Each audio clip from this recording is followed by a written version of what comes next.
성경 말씀은 요한복음 4장 32절부터 38절의 말씀을 봉독하겠습니다. 이르시되 내게는 너희가 알지 못하는 먹을 양식이 있느니라.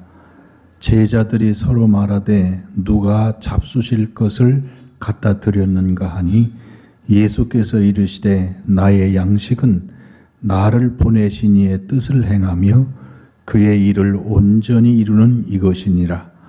너희는 넉 달이 지나야 추수할 때가 이르겠다 하지 아니하느냐. 그러나 나는 너희에게 이르노니 너희 눈을 들어 밭을 보라. 휘어져 추수하게 되었도다. 거두는 자가 이미 싹도 받고 영생에 이르는 열매를 모으나니 이는 뿌리는 자와 거두는 자가 함께 즐거워하게 하려 함이라. 그런즉 한 사람이 심고 다른 사람이 거둔다 하는 말이 옳도다. 내가 너희로 노력하지 아니한 것을 거두러 보내었노니 다른 사람들은 노력하였고 너희는 그들이 노력한 것에 참여하였느니라. 아멘. 저는 이 요한복음 4장을 읽을 때마다 늘 감격스럽습니다. 왜냐하면 요한복음 4장에 예수님이 일부러 사마리아로 들어가십니다. 원래 유대인들은 사마리아를 돌아가는 게 통상인데 예수님은 일부러 사마리아로 들어가셨습니다. 시간대도 정오니까 원래 정오가 되면 집에 들어가 잠을 자거나 쉽니다. 그 뜨거운 태양빛에 사람들이 나오지 않는데 오히려 예수님은 그 정오 때에 사마리아로 들어가셨고 그 사마리아 우물가에서 그 뜨거운 태양볕에 나온 한 여자를 만나십니다. 그 여자는 성경에 말씀했듯이 남편 5과 살았고 6번째 사는 이 남편도 진짜 남편이 아니라고 예수님이 말씀하실 정도로 망가진 인생, 버려진 인생, 그리고 본인 스스로도 사람을 만나기 싫어하는 이 숨겨지고 닫혀진 한 여자, 그 여자를 사마리아 우물가에서 만나십니다. 왜 사마리아로 들어가셨을까? 이유는 이 여자 만나시기 위해서 들어가신 겁니다. 이 여자는 사람 대접을 못 받는 여자인데 또 내놓을 게 없는 사람인데 예수님이 찾아가셨다는 겁니다. 이번 우리 한국교회는 3가지 중요한 문제가 있습니다. 더구나 코로나 사태를 겪으면서 목회 현장에 깊은 타격을 받았습니다.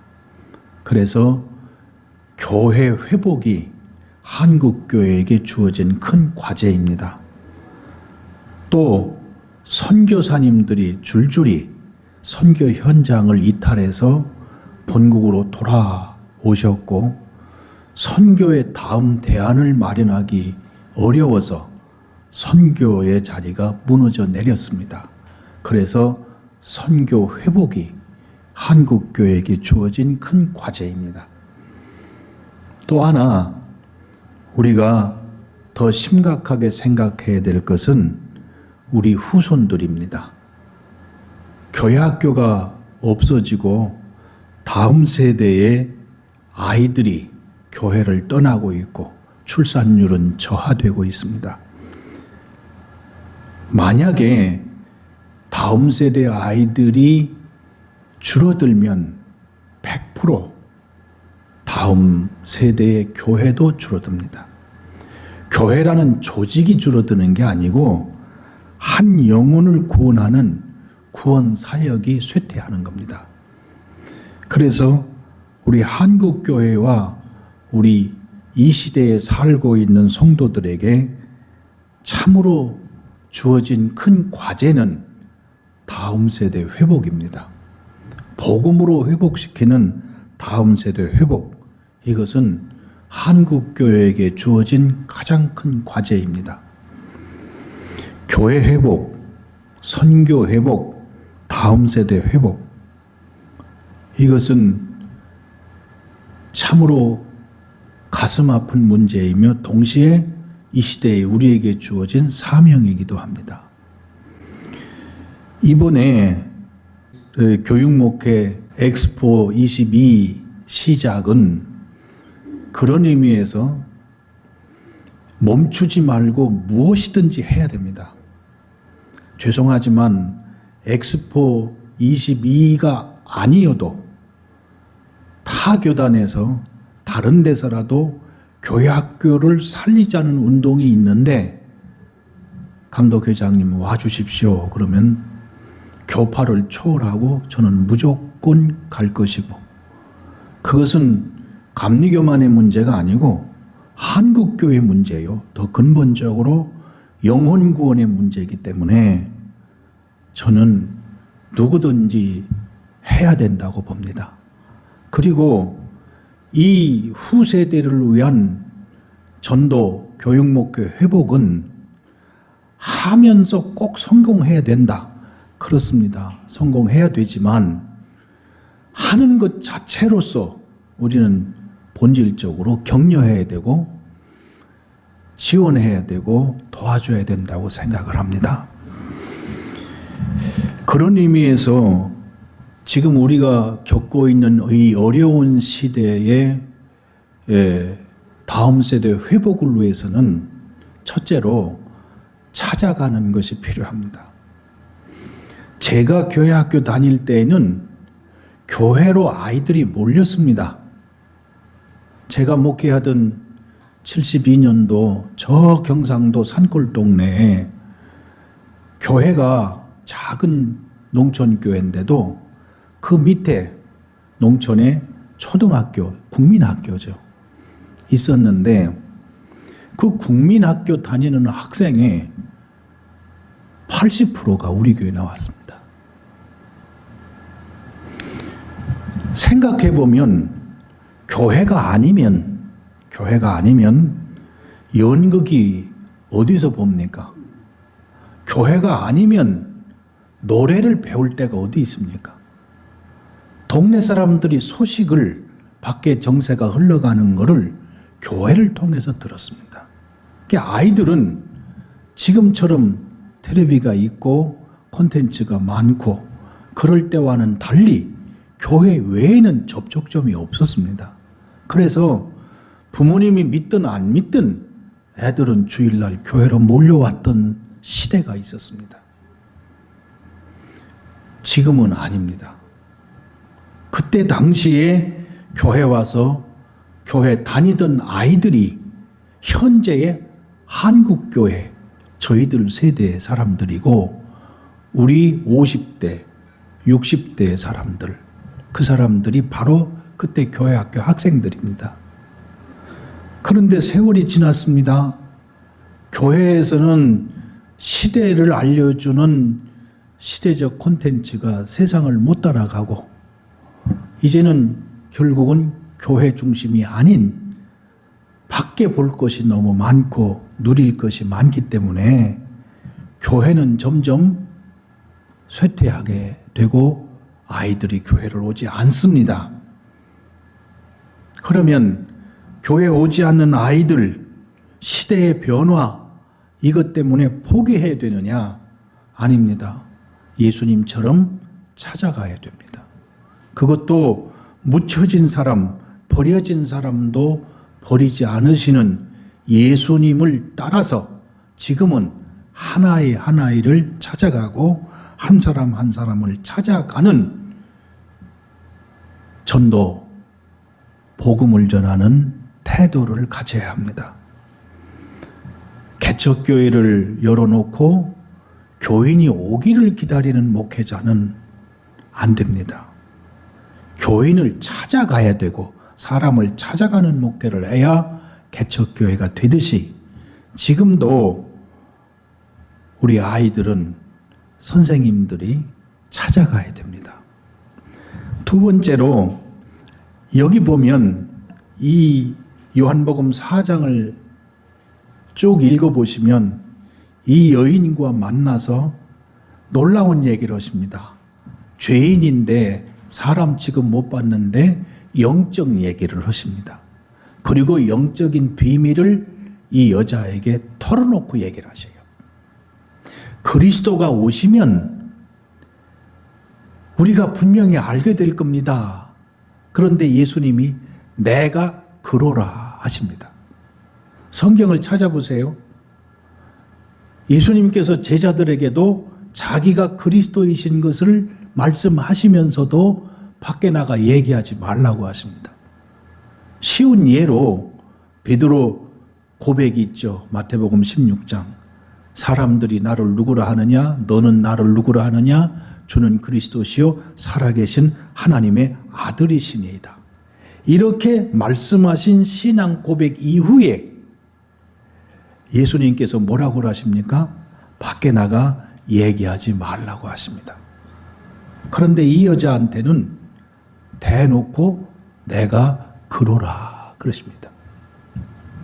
그만큼 예수님은 한 영혼을 사랑하셔서 찾아가셨고 그 영혼을 구원하시는 그 가슴 속에 생명이 놀라우신 거죠.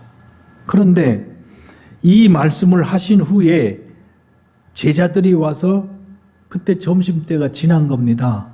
식사하십시오. 그러니까 오늘 봉독한 말씀 중에 32절에 보면 내게는 너희가 알지 못하는 먹을 양식이 있느니라 그러셨어요. 그거는 음식을 숨겨두었다는 얘기가 아니고 너희가 알지 못하는 사명이 있는데 그게 내 양식이다 하시는 말씀입니다. 제자들이 서로 말하되 누가 잡수실 것을 갖다 드렸는가 하고 수군대니까 34절에 예수께서 이르시되 나의 양식은 나를 보내신 이의 뜻을 행하며 그의 일을 온전히 이루는 이것이니라. 그러니까 사명입니다. 예수님도 사명을 양식 삼아 사시고 양식이라는 것은 건너뛰면 안 되는 거고 잊을 수가 없는 겁니다. 설사 금식을 한다 할지라도 아침 금식이지 점심 금식이지 때를 알고 건너뛰는 거예요.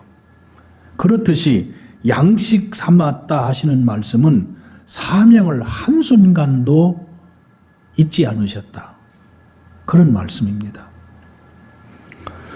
이제 교회 회복을 위해서든지 선교 회복을 위해서든지 특별히 우리 다음 세대 회복을 위해서도 이제는 사명자들이 일어나야 됩니다. 사명자들이 멈춰서 있고 머물러 있으면 안 되고 사명자들이 나서야 됩니다. 왜냐하면 성경에도 말씀하셨고 기독교 역사에 하나님은 일하실 때 사명자들을 사용하셔서 일을 하셨습니다. 이 팬데믹 상황 속에서도 교회가 다 어렵냐? 아닙니다. 어떤 교회는 오히려 더 나아진 교회들이 있습니다.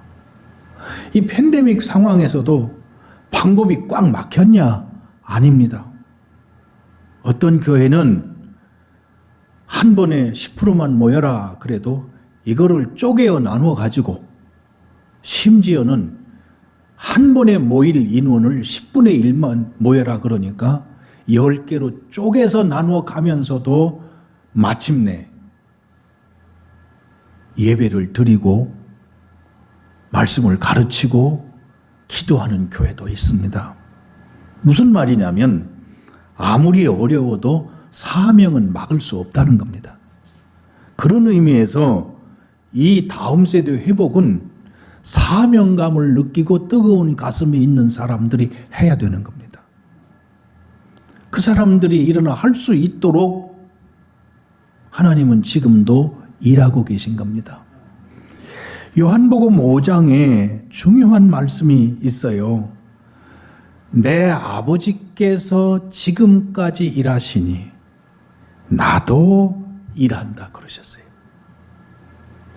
예수님이 일하신다는 이 사명의 근거를 뭘로 잡으셨습니까?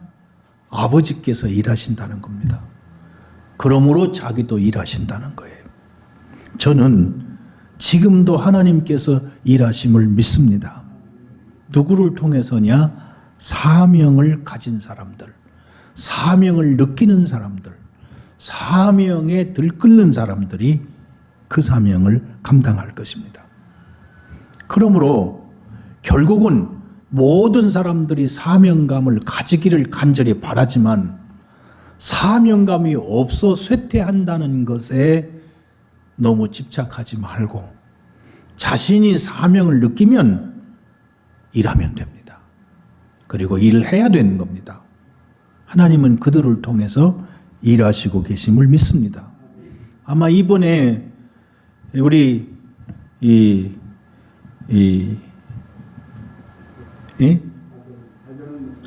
박연은 목사님 또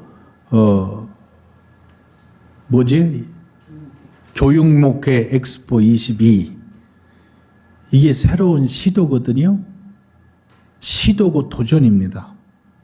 해야 되겠다고 해야만 된다고 생각하는 사명자가 시작한 것이기 때문에 해야 됩니다. 그리고 하나님은 이 일을 통해서 일하실 줄로 믿습니다. 교사들 많이 있지만 우리는 교사들을 깨우려고 애를 쓰고 있어요. 그러나 교사들을 깨우려고 하는 애씀 전에 사명을 느낀 사람들이 일어나서 무조건 일해야 됩니다. 그리고 시도해야 됩니다. 지금까지 과학이든 세상이든 완전한 대안을 처음부터 내놓고 완성한 예가 없습니다. 시작하고 실패를 반복하고 이래서는 안 되겠다 하는 걸 느끼고 또 진보하고 그래서 일을 만든 거지 처음부터 완벽하게 해서 일을 완성한 적이 없습니다. 그 얘기는 일을 하다가 실수한 것조차도 사명감 가진 사람의 실수는 또 다른 대안이 될 수 있습니다. 그러므로 사명감을 가진 여러분들이 일어서시고 사명감을 느낀 여러분들이 이 교육목회 엑스포 22에 동참하셔서 다시 새 힘을 얻고 곳곳에서 사명을 감당하시길 바랍니다. 누가 안 도와준다고 불평할 이유 없습니다.